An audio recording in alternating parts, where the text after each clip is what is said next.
Hi friends, இன்னைக்கு dermatologist அப்படின்ற வார்த்தைக்கு தமிழ் என்னன்னு பார்க்கலாம்.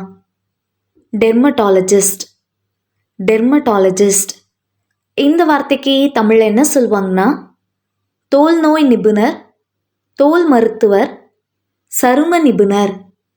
இன்னும் நல்லா புரிஞ்சுக்கிறதுக்காக 2 எக்ஸாம்பிள் சொல்கிறேன். First example, the dermatologist recommended sunscreen to protect her skin. சரும நிபுணர் அவளது சருமத்தை காக்க சன்ஸ்கிரீனை பரிந்துரைத்தார். Second example, visiting a dermatologist can help diagnose skin issues early. சரும நிபுணரை சந்திப்பது சரும பிரச்சனைகளை ஆரம்பத்தில் கண்டறிய உதவும். இன்னொரு வீடியோவில் வேறொரு ஆங்கில வார்த்தைக்கு தமிழ் என்னன்னு பார்க்கலாம். அது வரைக்கும் பாய்.